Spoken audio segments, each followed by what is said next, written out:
In this installment of the Strategy Design Canvas overview, we will be discussing the network block.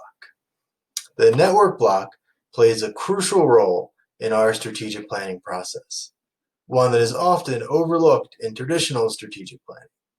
Using the network block, we will map out existing resources, assets, clusters, ecosystems, etc., finding connections between them and gaps in what's available, and put all of the previous work we've done into context. The network block first draws from the framework we've previously completed, and then brings in information from the statement of purpose and from current conditions.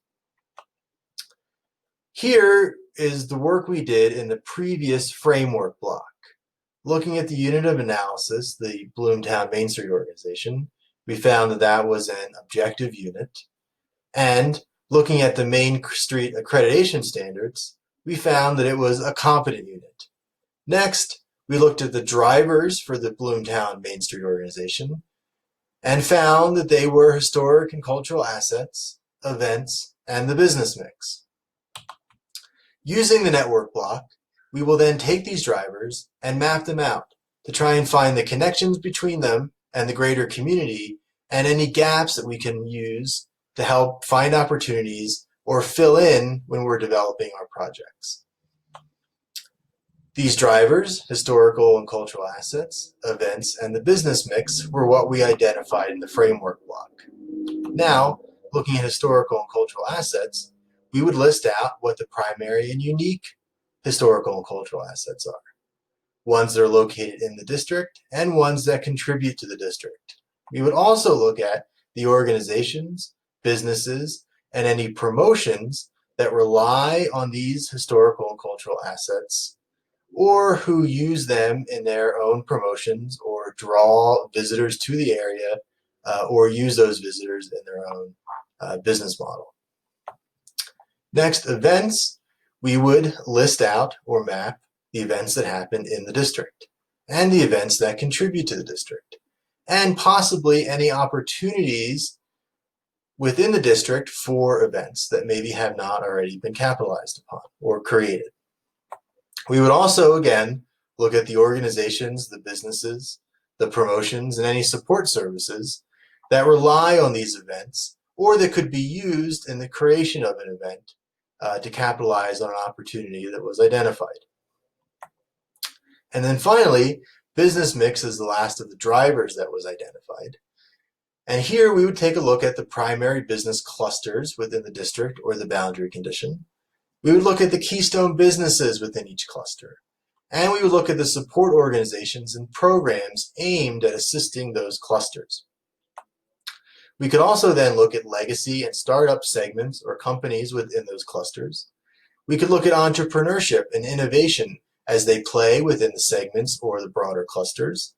And we could look at any funding sources or opportunities that are cluster or segment specific or that are boundary condition specific, bringing in what we've already found from the current conditions and maybe adding to them as they become more segment or cluster focused. We can also bring in other mapping techniques.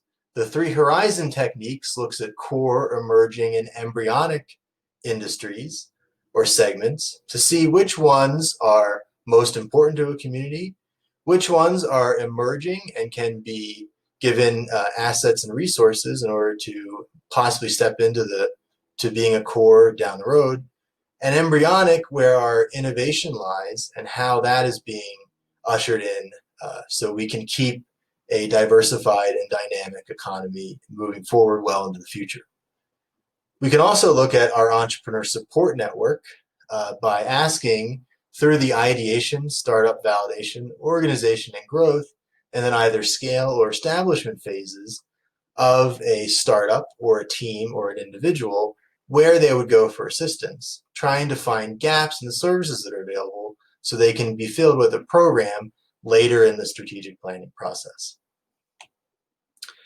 The network map, its primary goal is to develop a deeper understanding of the interconnected networks within a community, and then use those networks that were mapped out to get a better understanding of the community and how it connects to each other, and to help find gaps that can be capitalized upon when we start developing projects. This is an ecosystem map that is a possible outcropping of the work done in the network block. Here we've mapped out government-backed equity and debt funding that's available. We look at business and entrepreneur support that's available. We look at government resources, education, workforce, and community resources that are available within a community or a boundary condition.